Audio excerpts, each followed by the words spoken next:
assunto agora é direito. Roda a vinheta, então.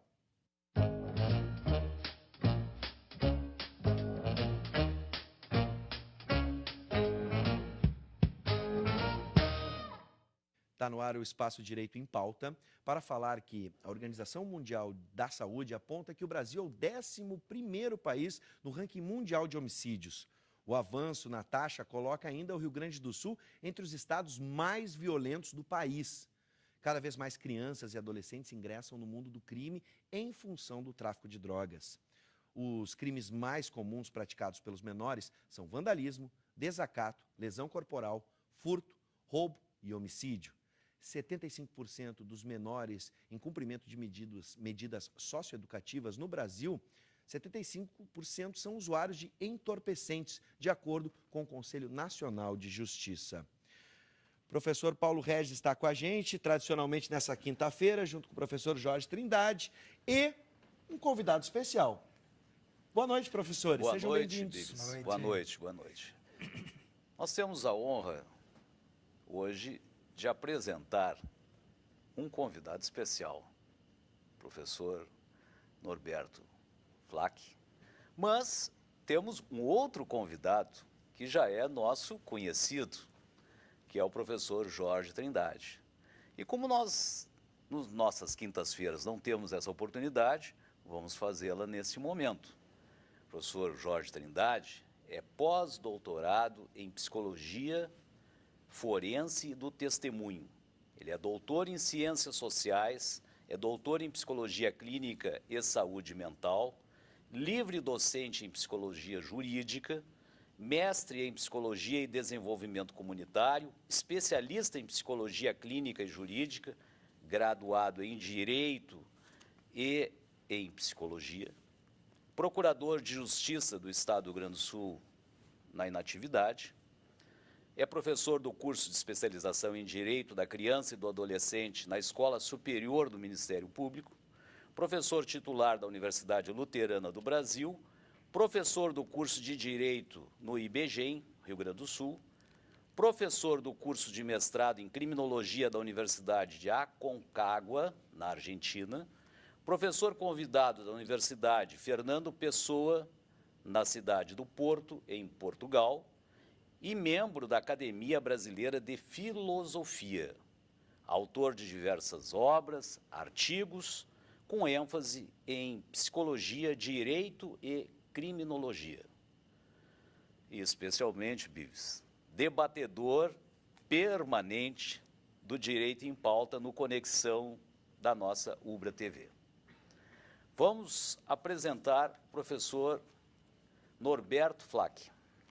O professor Norberto é mestre em Direito pela Universidade Federal do Rio Grande do Sul, é especialista em literatura anglo-americana pelo Instituto de Letras da Universidade Federal do Rio Grande do Sul, professor da Escola Superior do Ministério Público do Rio Grande do Sul e já lecionou na PUC, na Unicinos e na Uniriter.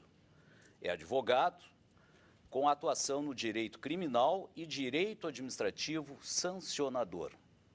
Autor da obra Prisão Processual Penal, discussão à luz dos princípios constitucionais da proporcionalidade e da segurança jurídica. Prezados professores, sejam bem-vindos. Vamos dar início, então, ao Direito em Pauta dessa semana. Hoje temos o prazer de apresentar a obra do nosso debatedor, professor Jorge Trindade. Esta é a obra que será um motivo de uma tarde de autógrafos no Shopping Iguatemi, em Porto Alegre, no próximo sábado, às 18 horas. Estão todos convidados, não é? Muito obrigado. Professor Paulo Regis, sua presença e a presença do professor também, Bives, é fundamental, não é? Eu preciso dos meus amigos lá nesse evento. Agradeço o convite. O professor Norberto está convocado. Professor Jorge, nós vamos lhe pedir, sei que é difícil, mas não é impossível, que o senhor nesse momento, nos possibilite uma ideia, uma síntese desta obra que eu tenho certeza que é uma referência. Por favor. Muito obrigado, professor Paulo Regis. É sempre um prazer estar aqui. A apresentação do professor Paulo Regis nos deixa todos muito entusiasmados, não é? Acho que falo por mim e falo o professor Norberto. Claro que sim. Esse livro foi escrito com uma professora, colega nossa de Portugal, da Universidade Fernando Pessoa, que é uma universidade associada à Universidade Luterana do Brasil. E nós, eu e a professora Ana Laura, resolvemos escrever essa obra, que é a nossa terceira obra conjunta e a minha 18ª obra publicada, que vem justamente atender a essa curiosidade. Qual é a relação entre crime e drogas? Ou será o contrário? Drogas que levam ao crime. Então, nós fizemos uma obra destinada aos nossos alunos, ela é uma obra para estudantes, tanto do curso de Direito, de Ciências Sociais, de Psicologia, porque essa questão da droga, ela permeia vários interesses acadêmicos, e basicamente discutimos de uma forma não alarmista o problema da relação entre o crime e a droga e o crime. Quando eu digo não alarmista, porque a obra tem um cunho científico, mas nós sabemos, por outro lado, que o problema da droga não é no Brasil, não é em Porto Alegre, não é no Rio Grande do Sul, não é na América Latina, no mundo, vem crescendo.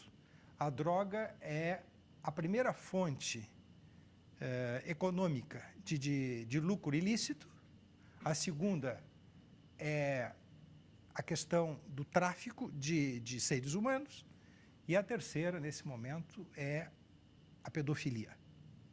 Então, a droga ocupa um papel importante na nossa sociedade contemporânea e está relacionada diretamente com comportamentos antissociais, criminosos, violentos. Nós estamos vendo aí a questão da violência que nos assusta nesse momento, né? Não só aqui, mas é um fenômeno mais amplo. E fica a pergunta, que há relação entre crime e droga, não há dúvida. Nós não sabemos se essa relação é do crime para a droga exclusivamente ou também da droga para o crime. Isto é, a pessoa começa usando drogas e para manter o seu vício, a sua dependência, a sua condição de uso da droga, acaba tendo que ingressar também no mundo do crime. Professor Jorge, num determinado capítulo da obra, foram elencados 3 modelos. Modelo econômico compulsivo, modelo psicofarmacológico e o modelo sistêmico. Esse modelo sistêmico, onde o fenômeno da droga e da dificuldade econômica do indivíduo, será que ele prepondera em relação aos demais modelos? O início de toda atividade está ligado à questão econômica? Será por uma falta de oportunidade que que os jovens não têm oportunidade, só encontram um caminho através da droga, através não só do consumo, mas também de fazer o comércio? Muito bem. A questão de fazer uma compreensão sistêmica significa que o fenômeno da droga tem várias explicações, na verdade psicossociais, econômicas. E a leitura sistêmica é aquela que procura englobar todas essas variáveis para explicar um fenômeno tão complexo como a droga, que, não sei se o professor vai concordar, mas nesse momento nós podemos dizer que a questão da droga é endêmica na nossa sociedade. A informação de que 75% dos adolescentes infratores, quando cometem o crime, estão também usando drogas, estão sob o efeito da droga, ela não bate com os dados da nossa última pesquisa realizada aqui na universidade, na minha coordenação, mas pelos nossos pesquisadores da universidade, que sugere que essa relação é de 100%. Sim. Hoje, quando a gente fala na questão da violência e temos tanto receio nosso, individual, da nossa família, de sair à rua à noite, ir ao restaurante, enfim, andarmos nas ruas, algumas pessoas já nos dizem assim: se eu tiver que ser assaltado, tomara que não, Mas se eu for assaltado, eu peço a Deus que seja assaltado por uma pessoa que não esteja drogada. Por quê? Porque o risco, a vulnerabilidade, a imprevisibilidade daquela pessoa que está sob efeito da droga para a violência é incalculável. Professor Não sei Norberto, se o professor Norberto... qual é a sua opinião? Essa relação que se estabelece entre crime e droga é quase que incontestável, né? E ela vai, inclusive, muito além daqueles crimes em que normalmente nós pensamos. Por exemplo, é muito fácil se estabelecer uma relação entre alcoolismo e acidentes de trânsito. Claro. Especialmente homicídios de trânsito, que decorrem daqueles acidentes mais graves, né? Então, isso também é algo que diz respeito a uma relação entre drogas e crime. E há ainda uma questão de enorme complexidade, professor Jorge. Claro, isso não foi diretamente objeto do seu livro, que é a influência que o próprio sistema penal, vamos chamá-lo assim, tem na relação com uma criminalidade violenta relacionada ao tráfico de drogas. Mais grave ainda, hein? Porque, de certo modo, se pode estabelecer uma equação entre o investimento do Estado na repressão do tráfico de drogas e, paradoxalmente, de um ponto de vista superficial, mas perfeitamente compreensível para quem estuda, o aumento da própria lucratividade do tráfico, né? Todos sabem da influência que a famosa política de guerra às drogas teve no salto econômico, digamos assim, dos traficantes, né, que passaram a ver naquela atividade um lucro ainda maior por conta da necessidade de fazer frente a uma repressão que se tornou muito violenta. Professor Norberto, no seu entendimento, após a leitura da obra do professor Jorge, o senhor poderia apontar algum aspecto que lhe sensibilizou na leitura dessa obra? Sim. Eu acho que o mais difícil de compreender, e aí vem até uma questão relacionada ao nosso sentimento de compaixão e de tentativa de compreensão dos dramas pessoais, é essa situação em que o abuso de drogas pode empurrar o sujeito para a condição de criminoso, como pode também empurrar o sujeito para a condição de vítima do crime, inclusive. Quer dizer, a pessoa que faz um uso abusivo, descontrolado, a pessoa que não tem condições de inibir o seu apetite, digamos assim, pela droga, pode acabar sendo uma futura vítima da criminalidade. Claro. Isso é terrível, porque há uma ambiguidade nisso, né? Como é que nós nos posicionamos em relação a esse assunto? Olha, eu até gostaria muito de ouvir a opinião do professor, do nosso convidado, o professor Norberto, porque a lei estabeleceu uma divisão que, para mim, é bastante clara. Já era e agora ficou mais clara. A lei brasileira, na tendência, na sequência da lei de Portugal, da lei da Espanha, da Itália e de França e de outros países, fez uma diferenciação entre a pessoa que faz uso abusivo do consumo próprio de drogas e daquele que faz da droga um comércio, o traficante. É importante dizer que a conduta de consumir abusivamente drogas continua sendo, pela legislação brasileira, constituindo um crime. Ela não foi descriminalizada. Verdade. Mas, entretanto, o legislador foi muito sábio, porque considerou que essas condutas são muito distintas. Quem consome abusivamente e quem trafica. E tratou, então, de não descriminalizar o consumo, mas de despenalizar. Ou seja, criou uma situação interessante. É um crime, mas é um crime sem pena. Ou melhor dizendo, é um crime sem pena no sentido da pena privativa de liberdade, da pena física, corporal. Vamos tentar clarificar isso. Quem utiliza a droga, quem é usuário da droga, não está sujeito à pena, é isso? Está sujeita à pena que tem uma característica que não é de pena, é socioeducadora.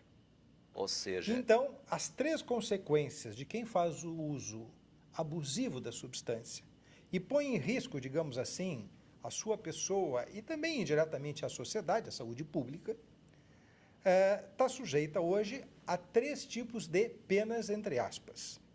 Porque não são penas no sentido propriamente restritivo da liberdade ou punitivo. seria mais ou menos semelhante... ao adolescente infrator. Sim, ou pagamento através de uma cesta básica, ou não? Digamos assim, as consequências são 3 e têm natureza socioeducativas. Comparecer a cursos que expliquem Sim. o problema da droga, os prejuízos que ela pode trazer, comparecer a frequentar tratamento psicológico ou tratamento psiquiátrico e ou participar de programas do governo ou privados que façam a política de esclarecimento a respeito das drogas. Então, essas são as 3 consequências. Essas são, entre aspas, as penas. Mas vamos convir, professor Norberto, professor Paulo Regis, que essas penas não têm o caráter da pena de quem comete um crime e tem que cumprir com a restrição da sua liberdade numa penitenciária. Elas são penas, entre aspas, E a reincidência, professor? Consequências de ajuda àquela pessoa, de auxílio àquela pessoa que está desregradamente, compulsivamente, com prejuízo a si, prejuízo à sociedade, à saúde pública, consumindo drogas. Então, a sua pena não é uma pena que tenha as características próprias de um castigo, mas de uma reeducação. E a questão talvez se complique mais, professor Jorge, porque a lei, a rigor, incrimina a conduta de adquirir ou de guardar a droga ou de ter a droga consigo. A rigor, a incriminação contida na lei nem sequer avalia o grau de dependência. Então, nós podemos ter, digamos assim, submetido ao sistema penal aquele sujeito que foi flagrado com alguma pequena quantidade de droga e que nem sequer faz um uso abusivo ou que faz um uso esporádico. Então, a lei não faz essa distinção. Na verdade, nós temos uma certa perplexidade. O que fazer com vamos usar uma expressão bem coloquial e bem direta, o que fazer com um guri que fuma maconha? Eu acho que as medidas da lei alcançam essa proposta educativa. Essa é uma questão... E quando há reincidência? E olha, em se tratando de situação de abuso de drogas, é só uma questão de quando, não de se.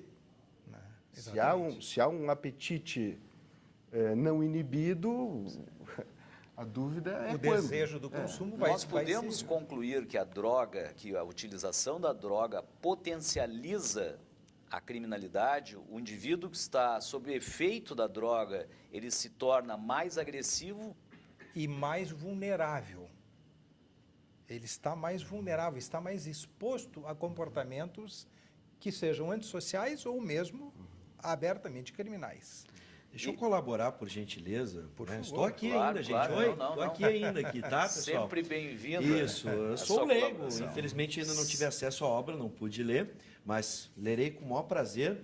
Eu vou aproveitar as imagens que estão rodando ali, vai aparecer a imagem de um policial militar. Essa notícia foi dada ontem aqui no programa, né, a situação que aconteceu em Alvorada, né, um ataque às lojas Labs. E como nós não temos nenhum exame pronto agora, afinal de contas os 3 criminosos morreram nessa ação da Brigada Militar, não temos um exame que possa comprovar o uso da droga, né, qualquer tipo de droga por esses meliantes, mas eu vou com o testemunho e a experiência do policial militar que falou aos microfones, dizendo que a violência empregada, a troca de tiros foi muito intensa, houve agressão, houve agressões às vítimas, aos reféns ali da loja, foram tomados como reféns, e ele atribuiu a essa violência toda, na sua experiência como brigadiano, ao consumo de drogas. Ele foi enfático dizendo, esses indivíduos certamente estariam, né, sob efeito de drogas e por isso a violência desproporcional que aconteceu nesse E um comportamento crime. tão Alvorada. alterado, Sim, né? exatamente. Isso nos remete a uma questão, a drogas e a drogas. Sim. Nós sabemos, por exemplo, que o malefício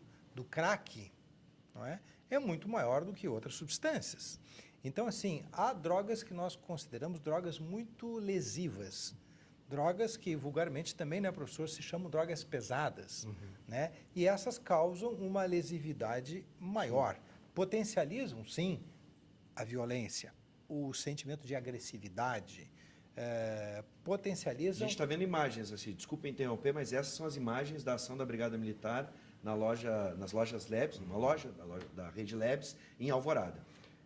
Se bem que quando a gente fala dessa associação entre drogas e criminalidade violenta, nós estaríamos falando especificamente daquelas drogas que têm altera o comportamento de uma forma muito não é o caso profunda. daquelas drogas que têm exatamente o efeito inverso, né? Sim. Que é de acalmar o sujeito, né? De pacificá-lo, né? Vives, satisfeito Ainda que não com a- seja uma com a pacificação resposta, Sim, professor? sim. Com certeza. ideal, né? Casualmente, o depoimento Sim. foi muito enfático do brigadiano, porque ele não tinha informação, um exame, por exemplo, que pudesse atestar o Sim. consumo da droga, mas pela experiência dele, ele foi enfático, dizendo, houve consumo de drogas porque a violência foi desproporcional. Eu tenho ainda uma indagação, professor Jorge. Esta obra foi escrita em coautoria com uma professora portuguesa. portuguesa. E aí eu pergunto o seguinte, a realidade de Portugal e a realidade do Brasil, elas podem ser aproximadas, ou seja, o que está descrito se equivale ou são realidades diferenciadas? Não, são realidades diferentes. O Brasil tem uma população e uma dimensão continental, que Portugal não tem, porque Portugal tem mais ou menos, menos ainda do que a dimensão do Rio Grande do Sul. Então, nós poderíamos dizer que, se é possível fazer alguma, ainda que longínqua comparação, seria entre o nosso estado do Rio Grande do Sul com o país Portugal. Né? Mas nós sabemos que Portugal e a Europa vêm sofrendo muito com a questão da droga. E Portugal teve um programa muito sério, um país pequeno, com uma população de 10 milhões de habitantes, uma população que não é tão jovem quanto a população brasileira, portanto, tem características diferentes. E nós podemos fazer um paralelo, assim, um pouco grosseiro, com o que se passa em Portugal hoje e o que se passa no Rio Grande do Sul, né?